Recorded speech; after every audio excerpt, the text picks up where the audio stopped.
Hey, I think we can go ahead and get started. We've given everyone a couple of minutes to get in. So thanks everyone for joining us for the second dev Q&A here on Discord. We really enjoyed last week. It was great to be able to chat with everyone, get some questions and answers out there, let everyone interact with the dev team a little bit. We love being able to talk to the community, and we have some people on our team who are really passionate about being able to kind of talk about their craft. So it's super cool to be able to make that happen.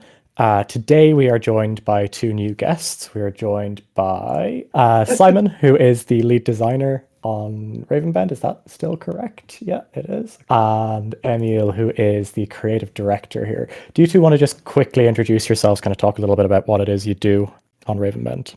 Yeah, absolutely. So, like we heard, my name is Simon, and design lead. So I work on the designs of the game. And I started out on Ravenbound as a technical designer, doing like a bunch of scripting for quests and stuff like that. But today it's more about designs and making sure we're on the right track.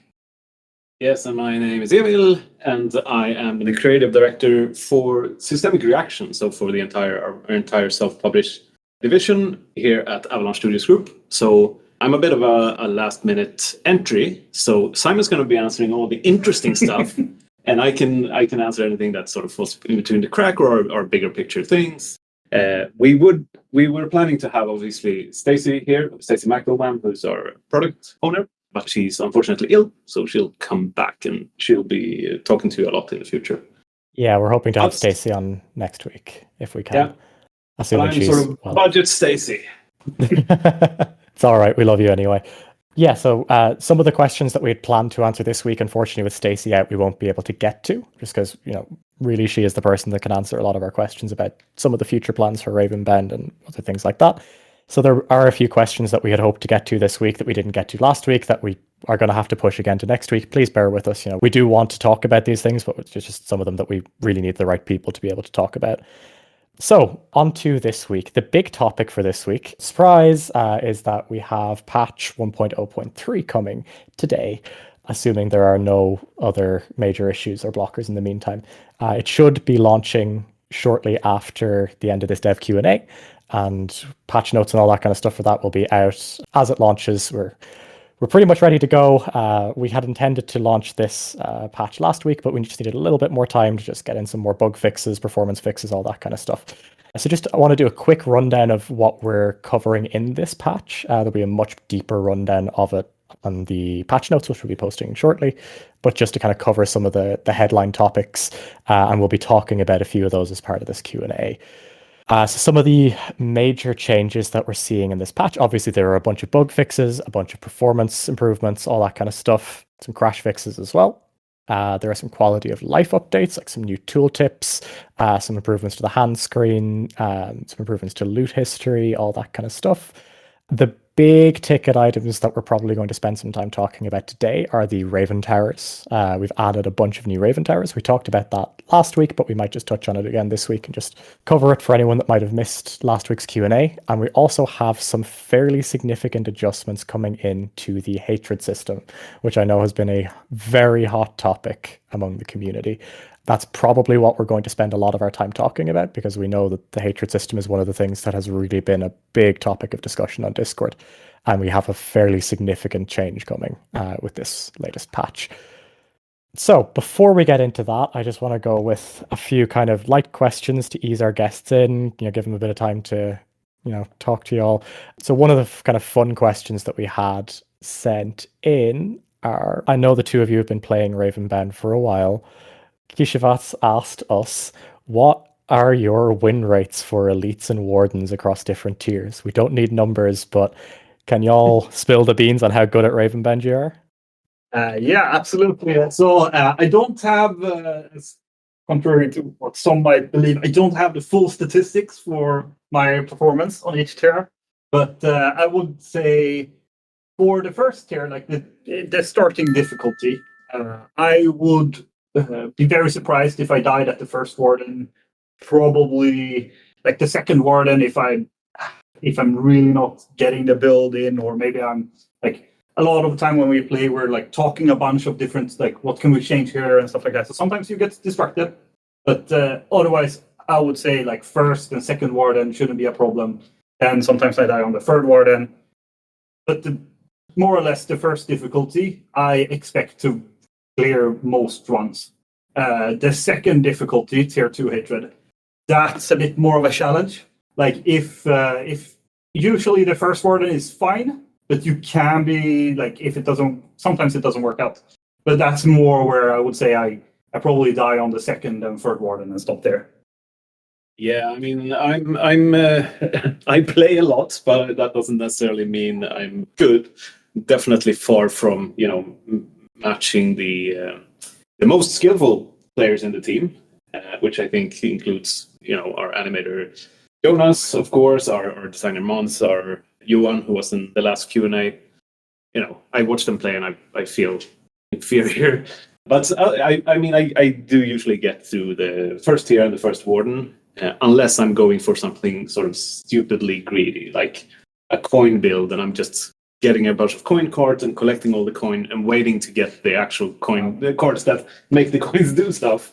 But until that, I'm just sitting on this a bunch of progression that does nothing for me. So in those instances, yes, sometimes I slip up at night. But usually, third warden is where I die. Yeah. And interestingly, with the latest hatred changes that I've played a lot in the last week, I find myself having slightly different experiences, or slightly different. But we'll talk more about what they are. But I did for my own part notice a difference in which cards I got. So yeah. Awesome. I know for me, hatred tier 2 tends to be where I start tapping out. I am, like you said, not as good as some of the other people on the team. Sometimes I watch them play and I'm like, how do you even make your character move like that? I can't do that. But I am not a, melee combat gamer outside of like some very distant parts of my past. So it's been a real learning experience for me as well. One other kind of side question before we really get into the meat of the discussion today. Eldwin Artarian, whose name I will eventually get over without stumbling once, asked a very fun little question. If you're able to talk about it, what was the first project you worked on? Whether it was your own project, your own kind of personal project, your own side project, or someone else's project that you helped on, or project that you worked on? Well, so I can start. It depends on where. Like before I worked in games, I worked on hobby projects, with friends and preparing stuff. Like when we're having a LAN party, you would prepare stuff. But in like actual works with game, I started at Avalanche, and I started during the end of Rage 2 production. So that is kind of my first like big serious production with tons of people and learning how it is to make games in a big game industry company. And this project is the first where it's that experience, but much more scaled down, since we're a much smaller team and working in systemic reaction. Yeah, I have a bit of a similar thing where I did minor hobby stuff before I got into games, where I would partake in some mods for Half-Life that never saw the light of day. I did stupidly ugly models for. There was a G.I. Joe mod, because I was a big G.I. Joe fan as a kid, and a Tombstone mod.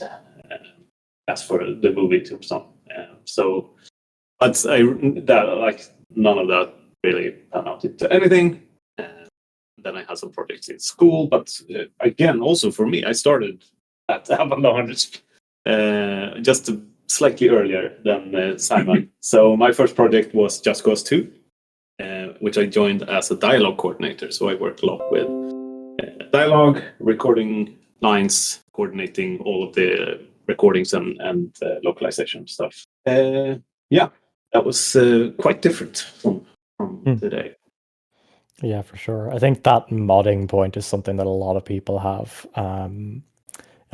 My first ever foray into doing anything with games was actually modding for Mount & Blade Warband back in the day. Again, that mod never saw the light of day, and it's just as well it didn't, because some of my code was okay, some of my models really weren't. I think some of them would have blown up people's graphics cards if they'd ever actually tried to run them in real life, which isn't ideal. Yeah, okay, moving on. I think it's time to start talking about some of the more serious topics, and maybe let's get into the first topic of patch 1.0.3. So we touched on this last week. We talked a little bit about the Raven Towers. I'd like to just talk about them again because maybe some people didn't catch it, or maybe the two of you might have some different insight than the people we were talking with last week.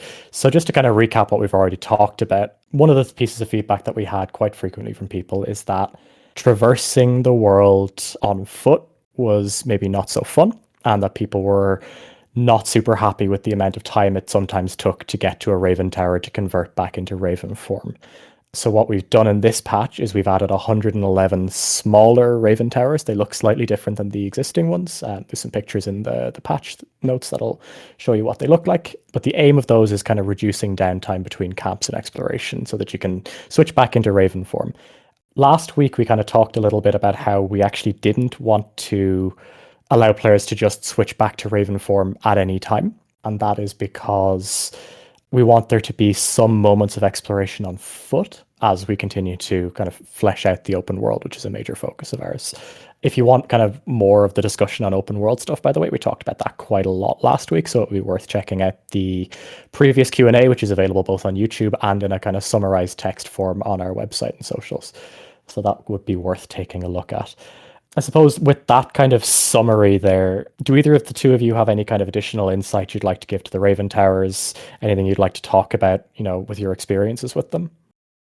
Well, I can talk a little bit so we've actually tested a bunch of different methods for how to change up between flight and on-ground play. And for a long time, you could become bird at any point. But we found some issues with that, particularly how you lose the sense of the scale to the world and where things are. And at some point, it almost becomes more like selecting points on a 2D map, which is not really what we're going for. And we've tested a bunch of different variants and landed in what we have today with the towers. And personally, I think I'm quite happy with that, but obviously the downtime that we're seeing, that your experience, we want to improve that. We want to make it more fun to be on the ground. We want there to be more things to do when going to these towers and for the world to kind of feel like it's appropriately made for that experience. Starting out, we're now adding more Raven Towers, and hopefully we, in the future, can improve on that on-ground experience to make it as fun as it can be.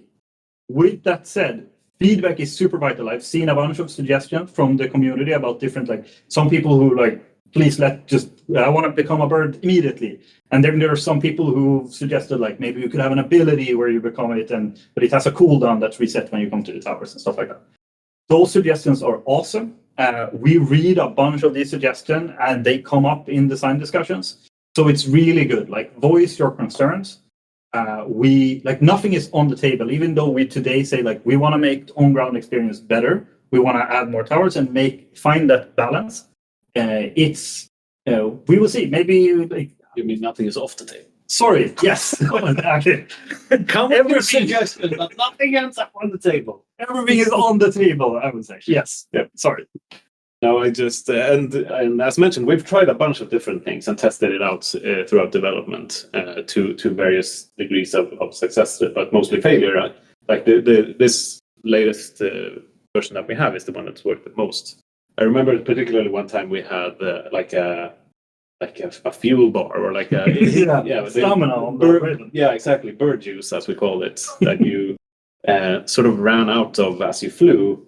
And you could find more in the world, pickups, and it just ended up being this crazy, start for the next thing before your juice ran out. And sometimes it could run out in the middle of, above the ocean or something. It didn't work well. So don't suggest that. But please suggest everything else. I'm going to make sure to suggest exactly that every opportunity I get, because just bird juice is quite a strong phrase. Okay, I think we're going to take a slight detour here just to answer a couple of quick fire questions. And these are ones that I'm going to answer, just stuff that I've prepared in advance that people were asking. First one, is Ravenbound Steam Deck compatible? This one came in from Long John Silver. Yes, Ravenbound is Steam Deck compatible. We're currently marked as compatible on the Steam store page. There are a couple of extra things that we need to do to be kind of verified 100%, like ready to go all the time for Steam Deck. But playable. Yes, that's the one. Thank you. That's the word I was looking for. I even have it written in front of me. But yes, marked as playable. There are a couple of things that we need to just iron out to get the kind of higher level of certification. But yes, Ravenbound is compatible with the Steam Deck, is playable on Steam Deck. And you can see that on our store page. You can even click in and it'll give you a little bit of detail on exactly what's fully working and what still needs to be adjusted. The second question was, is there a plan for co-op or multiplayer in the future? And this is one that we've addressed in text a couple of times, but we just wanted to say here because we've had this question a bunch of times. Currently, the only plans for Ravenbound are in single player capacity. We have some other things, like the best example at the moment is player graves that are enabled by online functionality, but there are no plans for co-op or multiplayer that we're talking about right now, or that we're, really, there's no plans for that at the moment, basically, is the correct way to say that. We don't want to ever take anything fully off the table with these answers, but Ravenbound is really focused on being a single player experience, and that is what we are focused on. So let's get into the real kind of meaty discussion topic, which is the upcoming patch 1.0.3 hatred system adjustments. These are kind of the big ticket item that I expect a lot of people to be looking at in this patch as, the really interesting thing, the major game-changing thing here. So obviously we've had a lot of feedback on hatred. I'm actually just using the patch notes as a reference here to go over some of the changes that we have coming in. So I'm going to summarize and then I'll throw it over to the two of you to maybe talk about some of those changes and your experiences with them.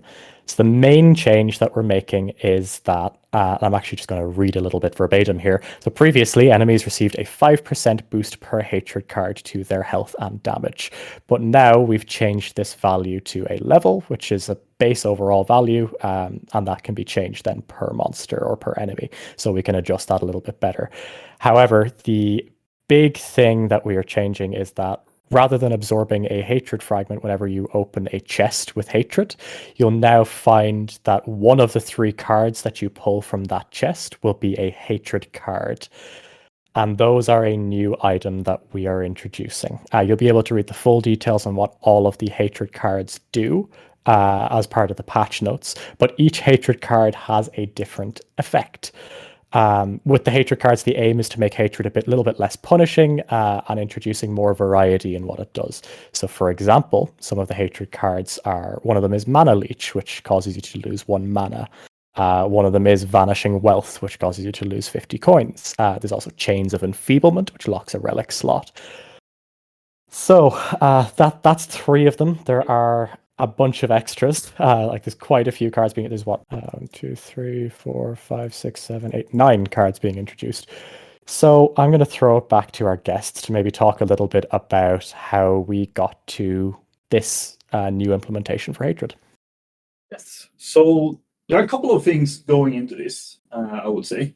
So if we start with the first one, so the card that empowered elites and bosses, like that still remains, but it's like I said, it now says instead it raises the hatred level by 1. And the reason for this change is that what happened when you accumulated a bunch of this hatred was not always what was the intention for a time. Like certain enemies scale, like the impact of the cards makes certain enemies scale in behavior, which is not necessarily ideal. Like sometimes one enemy becomes too kind of tanky compared to what we overall want. Like introducing 5 more health for one of our Utlagi enemies, right? That's maybe not that big of a deal, but doing it on a boss is obviously a huge deal. So by splitting it out, it still should. The intent is that overall it should feel like all of them are increasing in what's perceived the same way, but that actually means we have to balance them individually. So that's why we did that change. It's slightly harder to read because you can't just go, they have 5% more health, but the intent is for the effect to be perceived around that, maybe a 4% increase compared to a 5%. but instead we balance it across all enemies. But that card is now just one out of several hatred cards.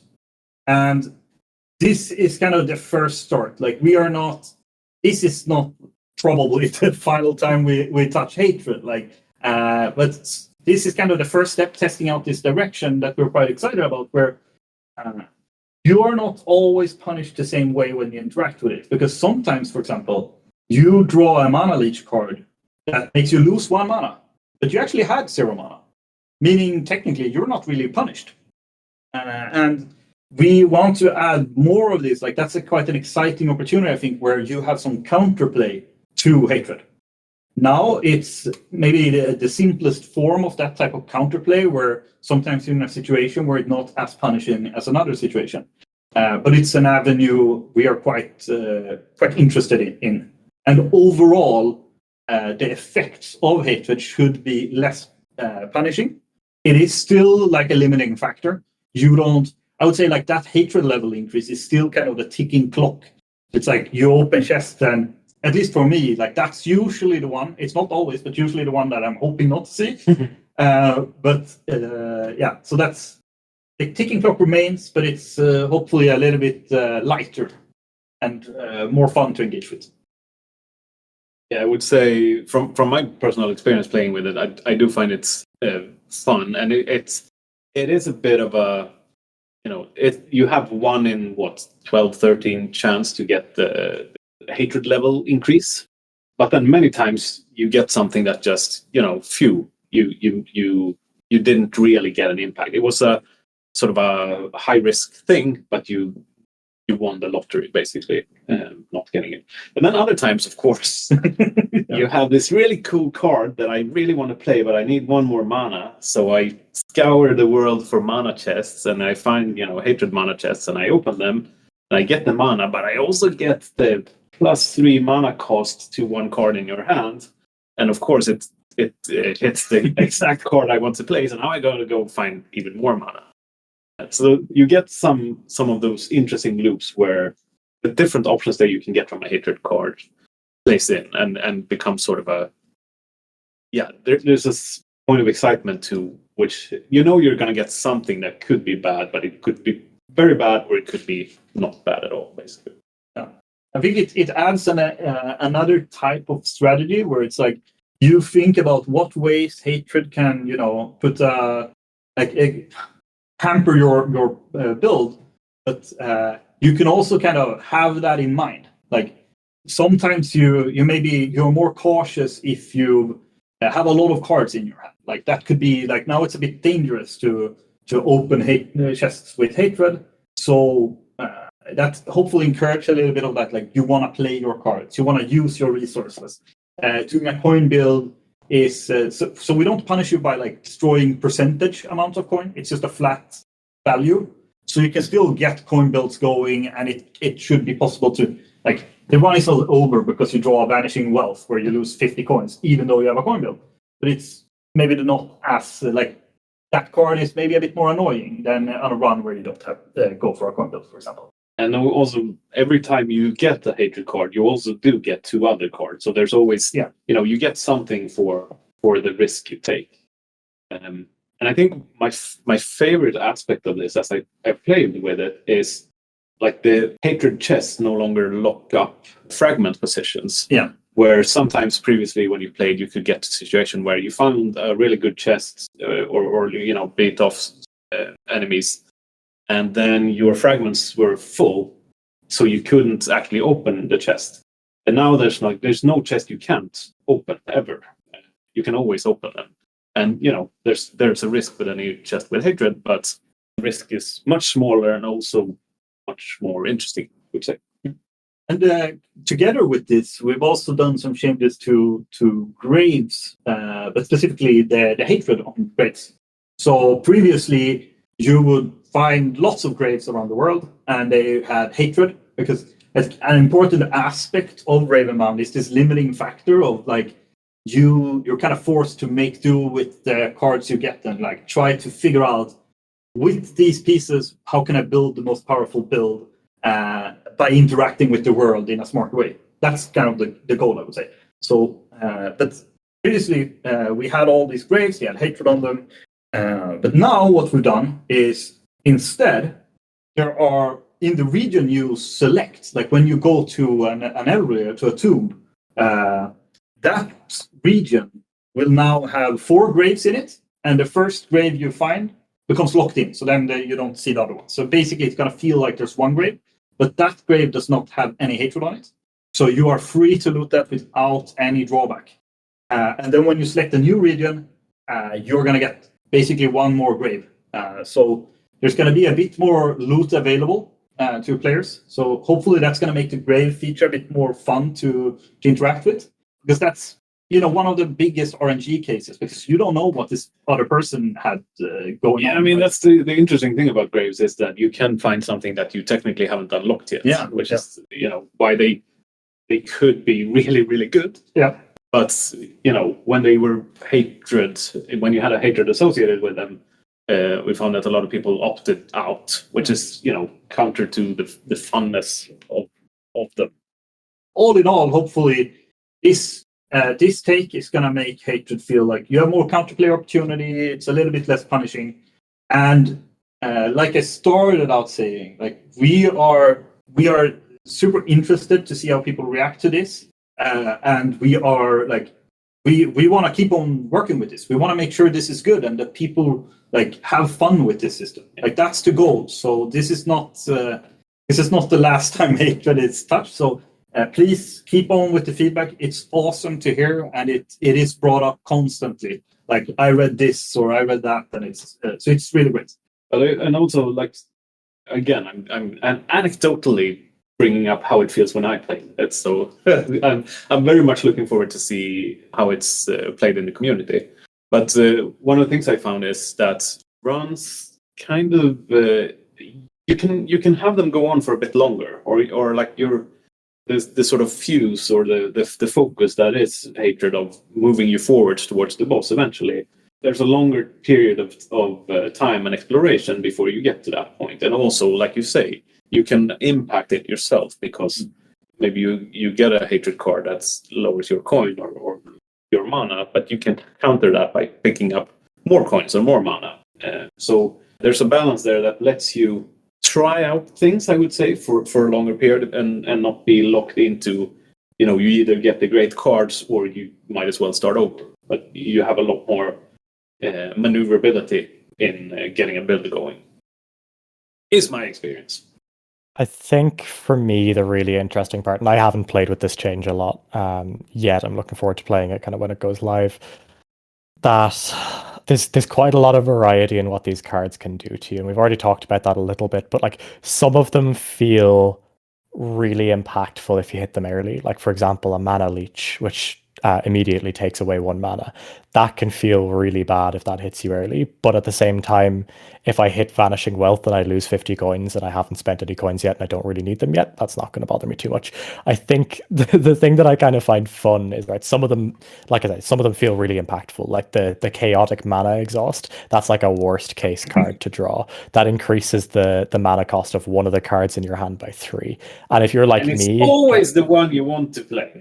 yeah, exactly. If you're like me, because I keep very few cards in my hand, I tend to always drain them quite early. So I might actually have to start keeping more cards in my hand later on. Now, is that a good way to play anyway? No, I'm aware that I'm knocking myself out of a lot of opportunities by doing it, but it is just kind of the habit that I've fallen into when I play. So this is going to change a little bit about how I think about the game. Whereas on the other hand, if I hit Avaricious Trade and vendor prices are increased by 20% across the board, that doesn't feel as impactful, but it does just kind of feel annoying, a little bit spiteful. It's just like, now everything costs more. It doesn't feel quite as impactful, but I kind of like that. For me personally, I like that there's the opportunity to hit different impacts with different kind of types of outcomes, as it were. It's I don't know. You mentioned the thing with the cards on hand, because that's also something I experience as this thing, because it's generally much less punishing to go out and find and draw cards from chests. I find myself often with more cards than I used to have, and ergo like more options. I I can open up venues for, well, I can go for this build if I found a card that resonates with this, or this build if I can find a card that resonates with this other card. I hold off on playing them until I sort of have the seeds of the build in place, but I can keep my options open, basically. Yeah, awesome. I mean, I think I'm looking forward to maybe doing that a bit more, because I do find myself personally locking myself into specific builds quite early in my runs. And I think this is actually going to force me to have a bit more variety in there. So looking forward to it. Really looking forward to just in general playing with these new changes. I think they're going to kind of shake up each run quite a lot. Before we finish up on Hatred, is there anything else that either of you want to talk about on the Hatred changes for this patch? I mean, one thing I think we could say, or just mention as well, and it's not specific to the changes of this patch, but of Hatred in general, because we've seen, it's been a struggle with the community, and it's been something that we've struggled with. I mean, in development as well. That feature of we need players to keep moving forward, because that's the nature of the roguelite. We just want to give you a different type of openness and player agency in how you choose to do that, and have the sort of world be the stage for all of it. And we've tried a lot of different things and discussed even more. Like, we had one solution for a while we tried where after a certain increase in progression, we locked you into an enemy fight, and that's then you went for a couple of levels of progression more, and then we had a harder fight. So we like all the time nudging you towards, okay, there's a you can keep progressing, but there's a high risk involved, and that risks get higher the more you want to progress, basically. We tried a bunch of like we talked about having a timer, for instance, but that would probably feel bad if you ran out just as you were about to open the tomb gate or something. So again, we've tried a bunch of different things, but obviously the truth isn't truth until the community has played what we do. So we're super keen on seeing what you make of it, and any kind of feedback you have. For sure. So those changes to Hatred are coming in patch 1.0.3, which should be launching today. Should be out relatively shortly after the end of this dev Q&A. I know the build is currently being processed and everything, so we should have that out anyway this evening for our time, and look forward to having everyone play it this evening and tell us what you think of the new Hatred changes. We feel like they're going to be a really good push in the right direction, and we hope that everyone agrees with us on that. So I think we can move on to a couple of other questions. We have a little bit of extra time after that one that we can maybe talk a little about something else. So we have some, the two of you may be the right people to talk about this. One of the questions that we had last week was from Amanda Stark here on Discord, which was about the overworld of Ravenbound. How was it created? Was it kind of a collaboration between various teams, or was there kind of a single narrative kind of idea that we always stuck with? It's really a question that kind of wants to know about, how did we go about crafting that world and the lore that goes with it? Is that something that y'all would like to talk about, or do we want to leave that maybe until we have someone that was directly involved in that team here? Up to you entirely. I think we can talk a bit about it. I mean, was there one narrative mastermind? No. There were narrative masterminds for sure, but the whole process went through, as anything in the game, it went through a bunch of iterations.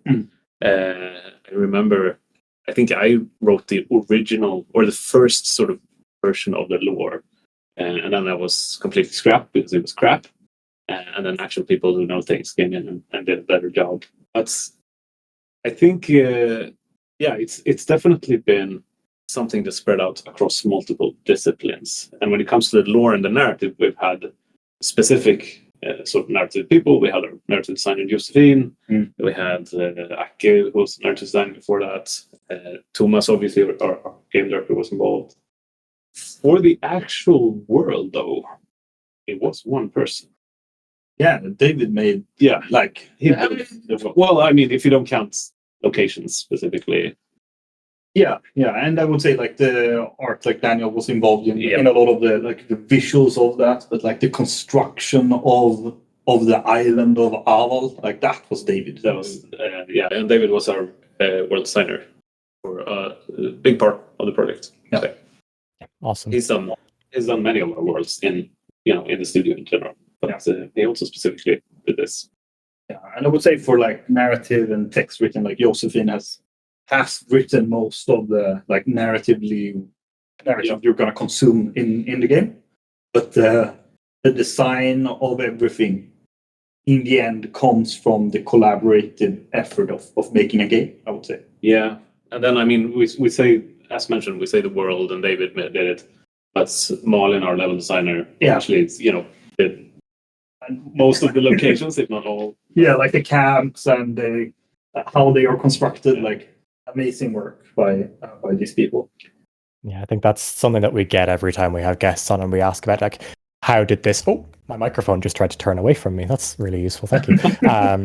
Yeah, we always, whenever we ask about, how did this specific thing kind of come about, it always ends up coming down to just collaboration. And, one of the things that we talked about a lot last week was that sometimes the amount of ideas can start to get away from us, or, that it's quite difficult to rein that in sometimes. So, whenever we look at any part of the game, really, there's going to be so many people who've touched it in some ways, whether it's, actually directly making the thing or just saying, hey, what about this thing? And it ended up making it into the final version. We're a super collaborative team. I've seen and been part of some of those meetings where these kinds of things get talked about. And yeah, the level of collaboration is really, really high on these kinds of games.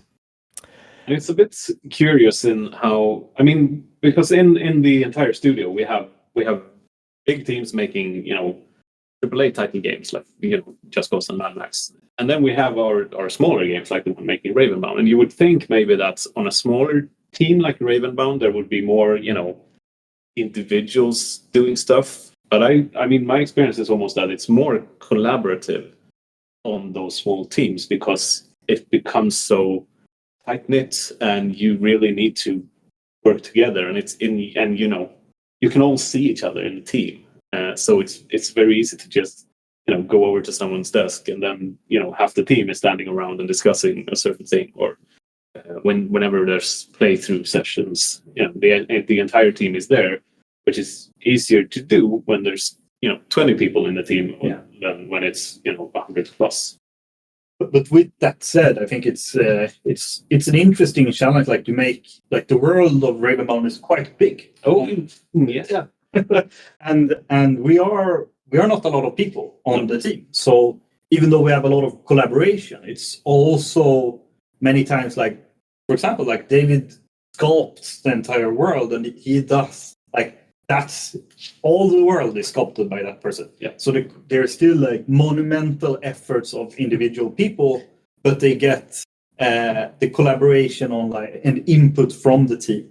So many areas are like it's one person who developed it, but with the input and feedback and discussions from the entire team. Yeah, and I think that's part of what strikes me all the time about Ravenbound, and what might be invisible to people outside or to our players, or like if you look at the world of Ravenbound, for instance, or if you look at the combat, like enemy animations and player animations, and you talk to another developer and you say, well, this world was sculpted by one person, or this all these animations were made by one crazy ass animator, or all the cards and all the UI art, like one person. I mean, another developer would probably say, oh wow, that looks impossible. Yeah. So I really can't stress enough the amount of work that's gone in from the team. It's been really fantastic. Awesome. I know as well, for me as an Irish person working with a Swedish team, I was surprised by how many of the great ideas came from Fikas. Yeah, it was a cultural revelation to me, and it's one that I really want to take back home with me at some point.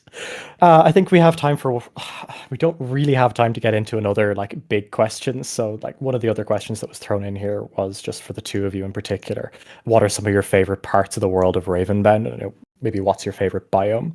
I'm also going to expand that a little bit to ask you, and as the two of you kind of touch a little bit on most aspects of the game, is there anything in particular in Ravenbound that you always want to talk about or brag about that's maybe not something that people would notice right away, but that you think is really, really cool? We're just looking at them. I mean, I do like, and again, I'm gonna go off and brag here about the team. Sorry, not sorry, because making different biomes is super tricky, and I'm so impressed with the amount of biomes and how they do feel different, like and are very visually different. So I always enjoy, opening a new door and getting to a new biome. I will say I'm pretty fond of Sushamar, the Plains region, the one that doesn't have a tomb in it, because it's just there's something rugged and awesome about it. Flying over it and have like that huge beast. I love that. So then I'll pick that one. Pick that up. That's too bad because that's I think from like whenever I fly towards like the fire region or Fornfjall, like that's I am always like in awe at the world when I'm flying over that region, the summer. But I don't know. I think when I'm on ground, it's Myrkskog, so like the dark forest at the center of the island.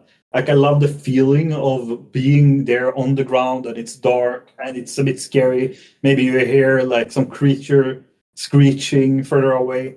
Love that. So that would be my favorite on-ground experience. While my favorite in my Raven form experience would be Susama, the same as Emil. I would say, when you're flying out towards Lisveden, the autumn foresty, there is one path you take to, I think, the right of the mountains, where you just come upon these stages of waterfalls. Yeah. That in the right sunlight, it's just magnificent. I do love that. That's probably my favorite part of the map, I would say, is the waterfalls. I'm a sucker for waterfalls anyway. So yeah, that was definitely the one that I was kind of going to throw in at the end there. So thank you for stealing that one from me. Really appreciate it. I think that's that's like for the favorite like specific part of the world. It's so happens to be behind one of those waterfalls for me. Yeah, I think we all know where that is, or at least everyone who's. I don't know. Maybe there's a few people who are listening who don't. So we'll let them discover that one for themselves. There we go. We've given you a nice little quest to go hunt, go find what we're talking about. I don't think we have time for any more questions, so I think we'll leave it there. Thank you so much for both of you coming on. It was really great to get to talk in particular about the changes coming in the patch that is launching today. It's patch 1.0.3. We're getting ready to push that out, and you should see a bit more news about that soon.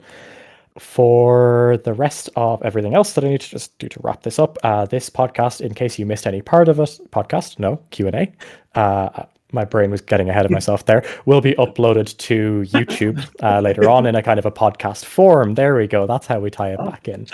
Nice. We will also have a bit of a text summary that should go up next week of what we talked about here, just so that you can catch up on anything that we might have talked about in here if you want to read it instead of listening. We will be back at the same time next week, I hope. We're hoping to have, again, a different cast of guests on.